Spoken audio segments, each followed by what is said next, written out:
Buenas, estudiantes de grado séptimo. Bienvenidos a esta clase. Los invito a que observemos este video que nos hablan en 10 minutos sobre la Edad Media. Es el periodo histórico de la civilización occidental Así, tenemos que la Edad Media es...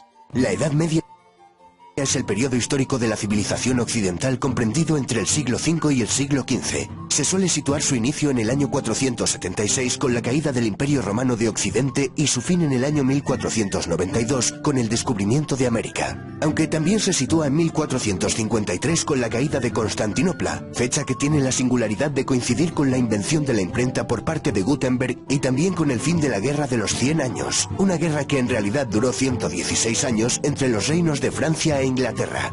Esta guerra fue de raíz feudal, pues su propósito era resolver quién controlaría las enormes posesiones acumuladas por los reyes ingleses desde 1154 en territorios franceses, debido al ascenso al trono inglés de Enrique II Plantagenet. Tuvo implicaciones internacionales y finalmente, después de numerosos avatares, se saldó con la retirada inglesa de tierras francesas.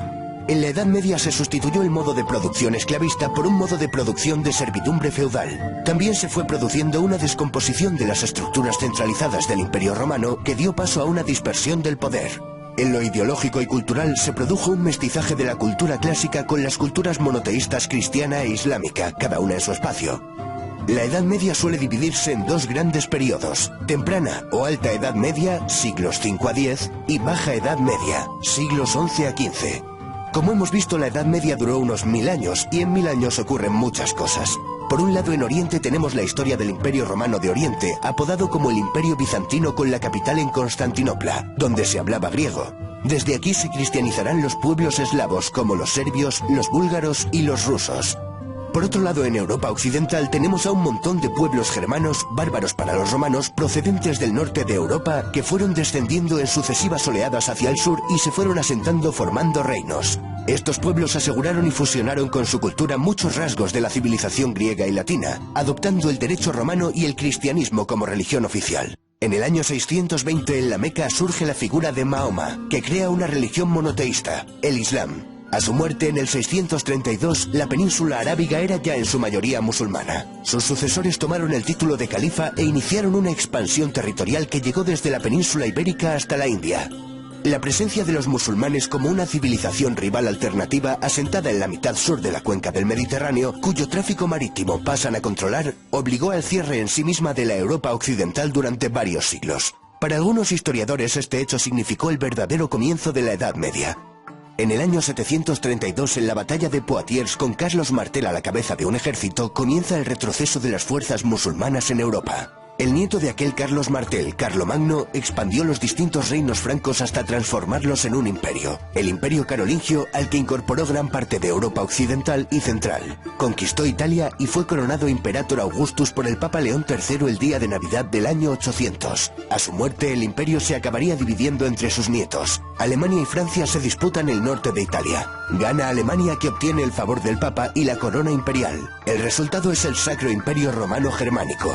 En el año 962, el rey alemán Otón I, llamado el Grande, es coronado emperador. Tras la desintegración del Imperio Carolingio y el fracaso del proyecto político centralizador de Carlomagno, la debilidad de los reyes se hizo evidente. Sus sucesores se vieron obligados a ceder gran parte de su autoridad a los condes y marqueses para obtener su apoyo. Para asegurarse la lealtad de estos nobles, los monarcas les entregaron tierras, los feudos.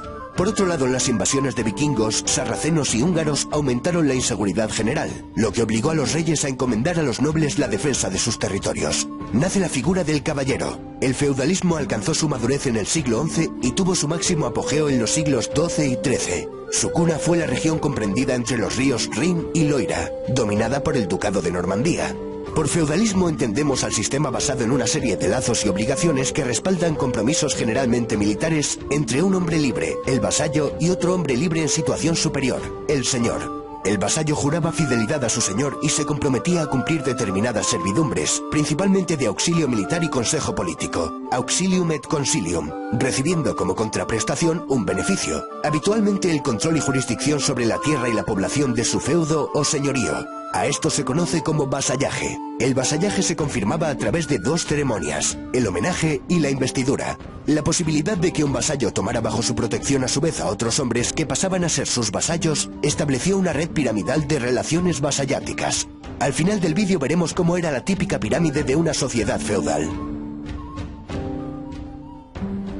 Acabamos de ver cómo se pasó de un estado romano basado en el poder central y un vasto territorio a un estado basado en vínculos personales fragmentado en los distintos feudos. En ellos, el señor acapara las funciones propias del estado, como por ejemplo legislar, imponer impuestos y administrar justicia. La tierra adquiere una enorme importancia económica al disminuir el comercio y la circulación monetaria. Por eso, la agricultura es la base de la economía feudal, una economía de autoconsumo. La vida rural predomina frente a la urbana. Un feudo característico se componía de una aldea rodeada de terrenos para cultivar, protegida por un castillo regentado por un señor. A este castillo también se le denominaba burgo. Por extensión, se aplicó el nombre de burgo a las poblaciones que se desarrollan en torno a estas construcciones. Así surgieron las grandes ciudades medievales. A los habitantes de estas nacientes ciudades se les llamaban burgueses, naciendo el término burgués. A estos centros acudían los campesinos a vender sus excedentes, cereales, frutas, carne, a la vez que compraban artículos de uso cotidiano elaborados por los artesanos, herramientas, cerámica, ropa. Se fueron creando nuevos barrios de artesanos y mercaderes que se agrupaban en gremios. Fue en estas ciudades donde nació el estilo gótico, una evolución del románico. Estas ciudades vieron el levantamiento de prodigiosas catedrales. Chartres, París, Colonia, León o Burgos se cuentan entre las obras arquitectónicas más extraordinarias que ha construido el hombre. También las ciudades vieron el nacer de las universidades, como las de Bolonia, Oxford, Cambridge, Salamanca o París. En ellas se aprendían las 7 artes liberales compuestas por el trivium, gramática, lógica y retórica, y el quadrivium, geometría, astronomía, aritmética y música. También podían cursarse estudios especializados como Derecho, Medicina, Teología y Filosofía. La filosofía dominante era la de Aristóteles, cuyos textos habían llegado a Europa a través de los centros de enseñanza árabes. La filosofía medieval, la escolástica, se proponía fundamentalmente sistematizar la concepción cristiana del mundo en términos aristotélicos. El representante más célebre de esta corriente fue Santo Tomás de Aquino.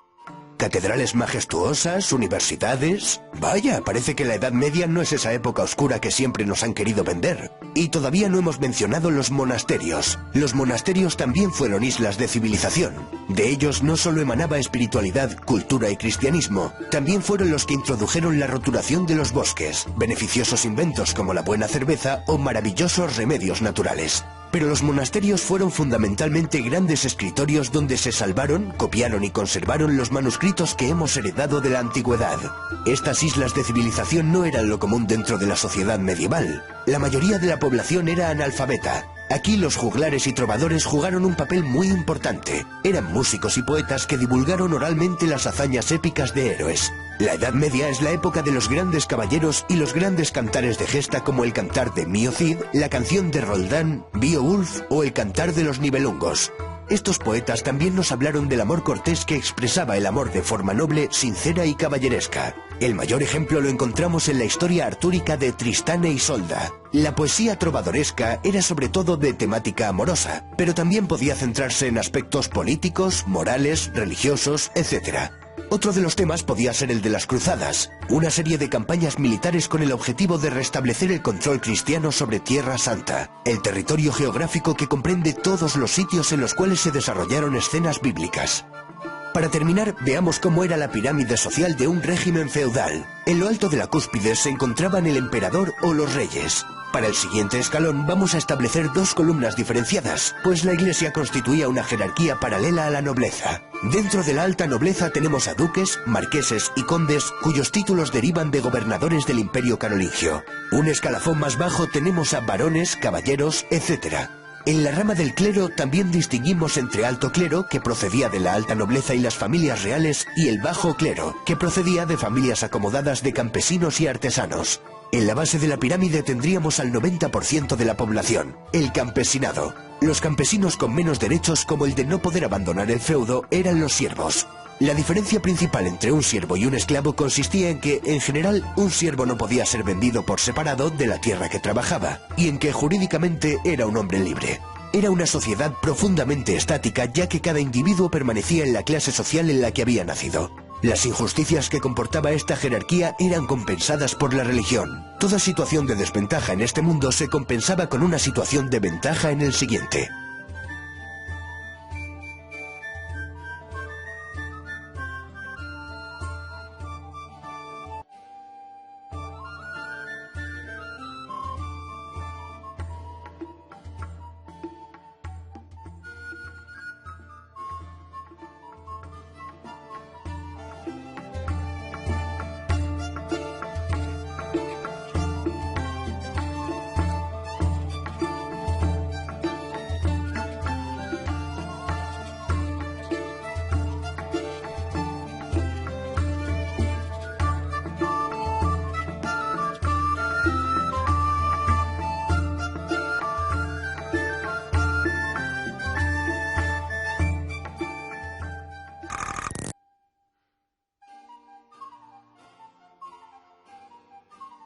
Estimados estudiantes, los invito a reflexionar a partir de lo que hemos visto en esta generalidad de explicación sobre la Edad Media, ahora que desarrollemos nuestra guía.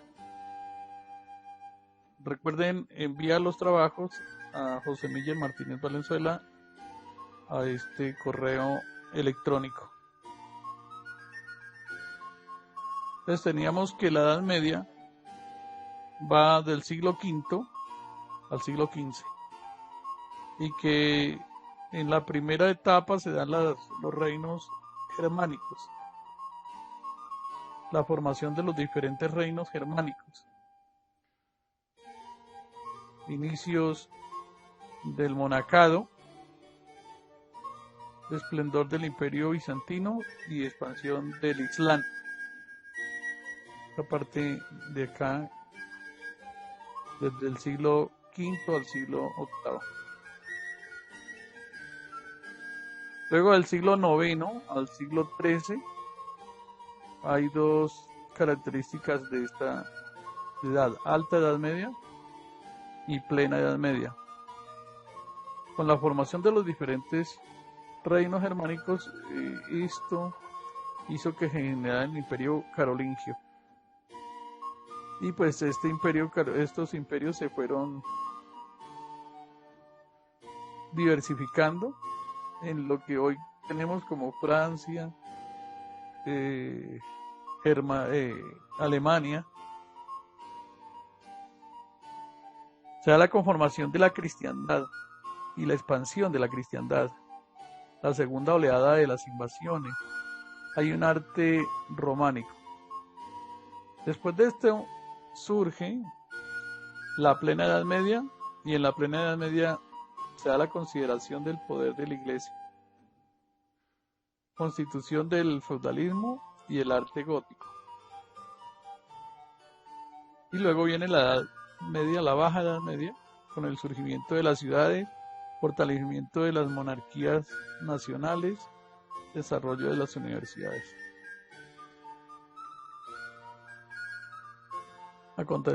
A continuación, los invito a contestar las siguientes preguntas. Estas 3 preguntas. Primera, ¿cómo se llamaba la etapa de la historia que vamos a estudiar? La respuesta es Edad Media. Esta etapa histórica tiene las mismas características durante todo el desarrollo. La respuesta es no.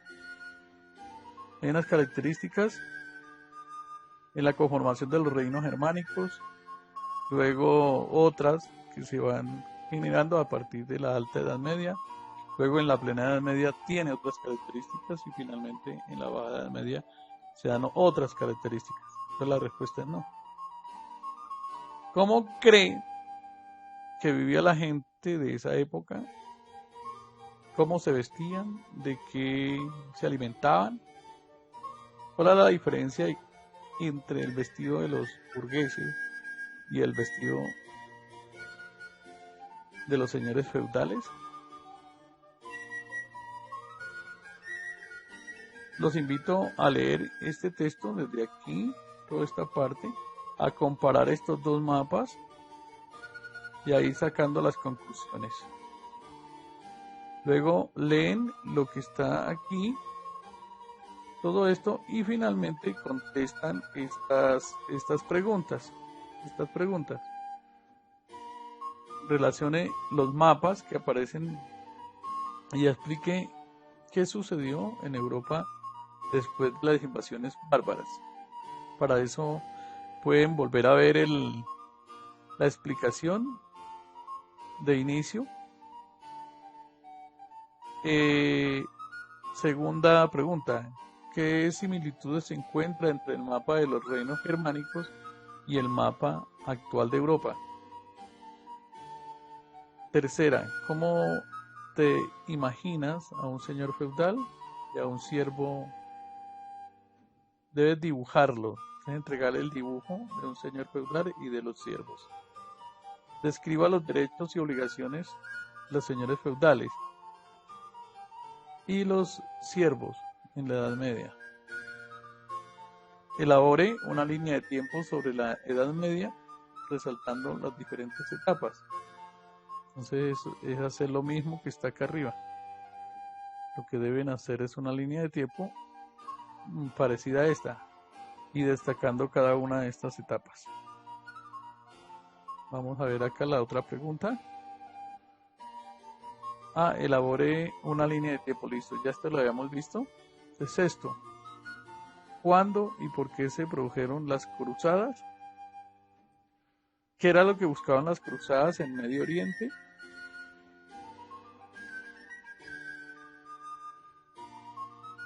Elabora un mapa conceptual sobre el tema que se desarrolló en la guía, utilizando la información de la lectura con buena letra, buena presentación, imágenes y colores.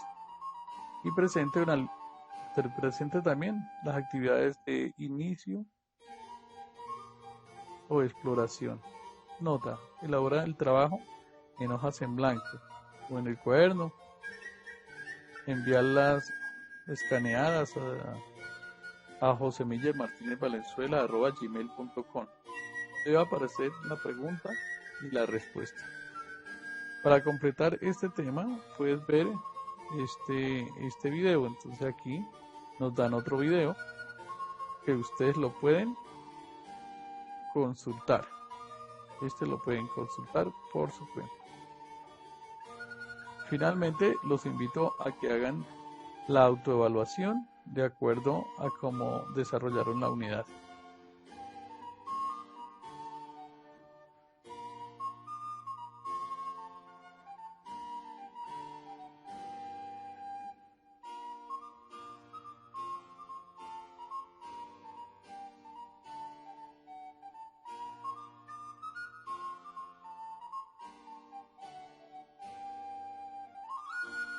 Tengan la bondad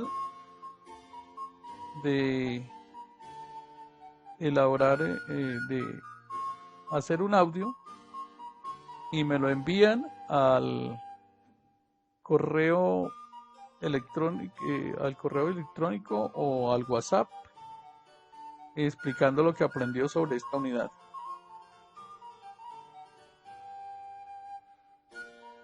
No se olvide suscribirse a este canal para que le estén llegando la información de los videos que nosotros estamos realizando en este tiempo de pandemia.